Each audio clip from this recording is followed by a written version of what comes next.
Celebrating in Tehran, here Iran's nuclear negotiator Mohammad Zarif returning home as a hero after negotiations in Switzerland lay out a framework for this historic agreement, curbing Iran's nuclear program and ending sanctions imposed on that country. Right now, the international hotspot, Iran.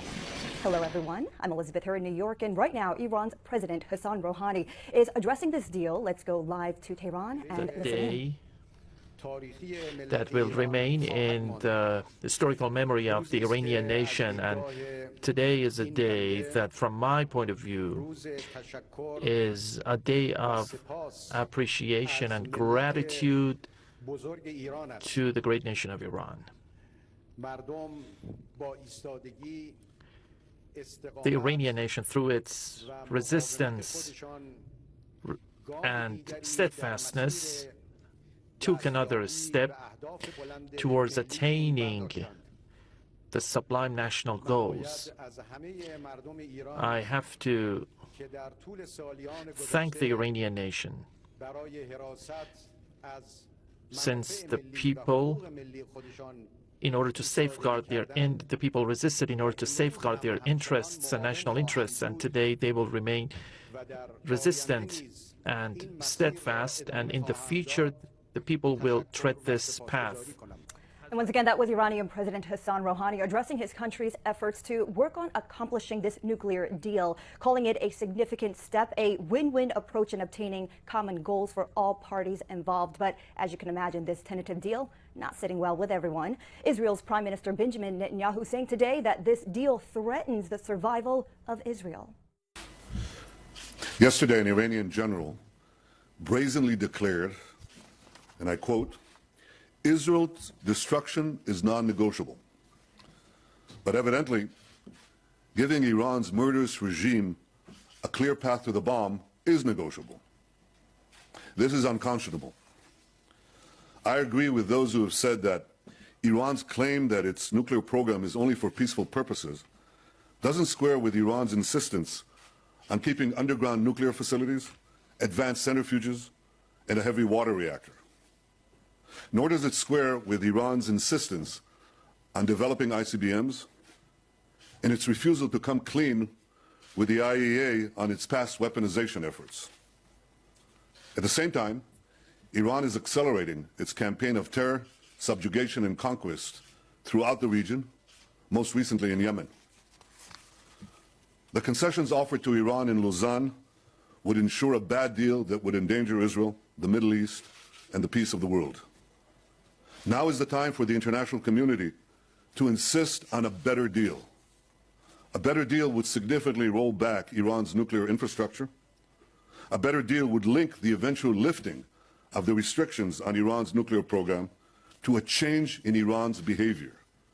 Iran must stop its aggression in the region, stop its terrorism throughout the world, and stop its threats to annihilate Israel. That should be non-negotiable, and that's the deal that the world powers must insist upon. Thank you.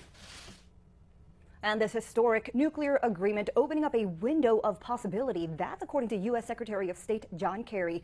ABC News chief foreign correspondent Terry Moran spoke one-on-one with Secretary Kerry about those talks and this deal in Switzerland. And here now is that full interview. I'm sure you've heard already a chorus of critics out there of what you've achieved here. And I want you to answer their general point, which is under these parameters, Iran will still have a nuclear program. They'll be able to develop into a more advanced nuclear program, even a robust one, and they'll get sanctions relief. So did Iran win here? No. This is the most extensive, intrusive inspection structure of an arms control agreement. We have entirely new mechanisms to be able to gain access, to be able to inspect, to hold accountable what is happening in the years ahead. And those people who criticize it like that, they don't have an alternative. They don't have an alternative. And so this is the safest, best way to make the world safer by reducing the ability of Iran to be able to have a nuclear weapon. All four pathways, through the Iraq plutonium reactor, through the Natanz enrichment facility, through the Fordow underground facility, are all being enormously impacted here.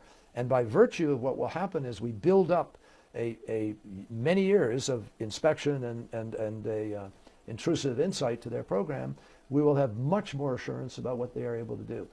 Might they try to cheat? Yep. But we believe we have an ability to be able to know that. And we also believe that we have sufficient restraints in place and insights over the next years that it is a far better choice than what? Than simply raising sanctions again and pretending you're somehow going to affect it. Every time that's happened, they've wound up with a bigger program with more centrifuges. So then, are you just talking about going to war? We believe this is a far more effective way to prevent the securing of a weapons path, and we're quite confident, given what we have here for insight, that the United States and the world would be able to follow what's happening. One thing that Americans might wonder about, though, knowing of the history of Iran cheating on its international nuclear obligations and its history of very aggressive, even wild statements about some of its neighbors, why should they have a nuclear program at all? Why not get to zero? They have one. They already have it. Long before I became Secretary of State, and before President Obama became president, they had a nuclear program. And guess what? They were already enriching. I mean, back in 2003, they had about 164 centrifuges. Now they have 19,000, 20,000.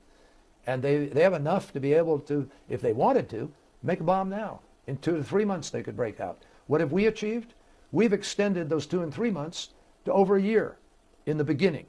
And for 10 years, it will stay at 1 year for a breakout.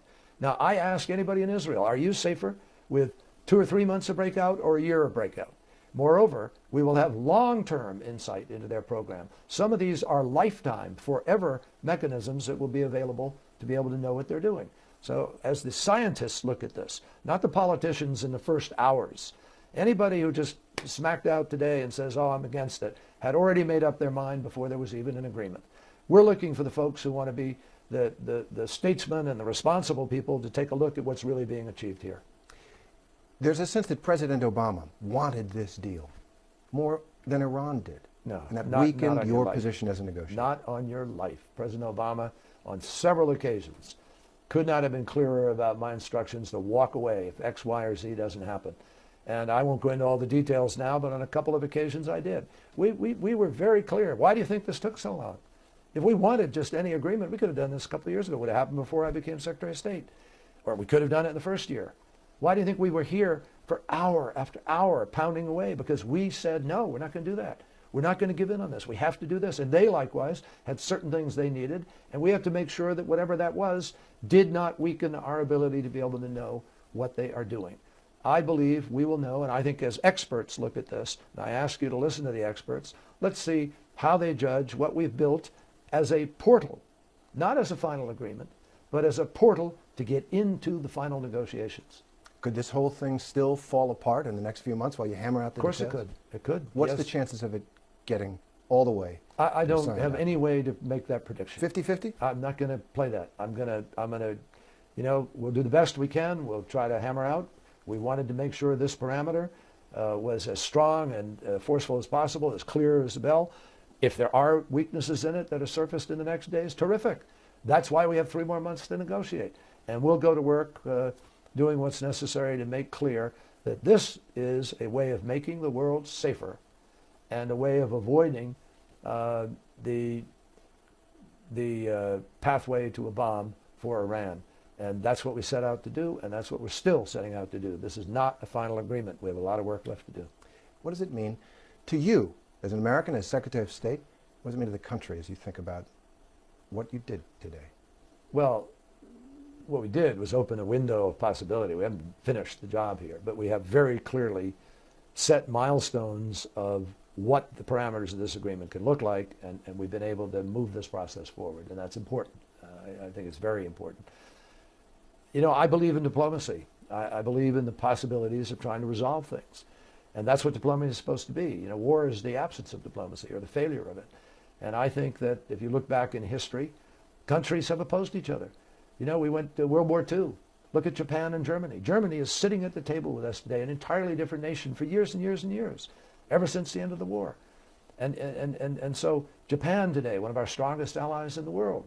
So things can change. I don't say they're going to, but they can. And they don't change unless people make an effort to try to reach out and break down the barriers. That's what President Obama decided he was willing to do. He took that risk. We are where we are. Now we have to finish the job, and we obviously have to do it in a way that gives everybody an assurance that this is the right thing to do and it's going to accomplish its goals. And you feel good about it? Well, I haven't had time, frankly, we haven't slept, and we're, but look, I'll feel good in June at the end if this can happen and everybody sees the way in which it is accountable.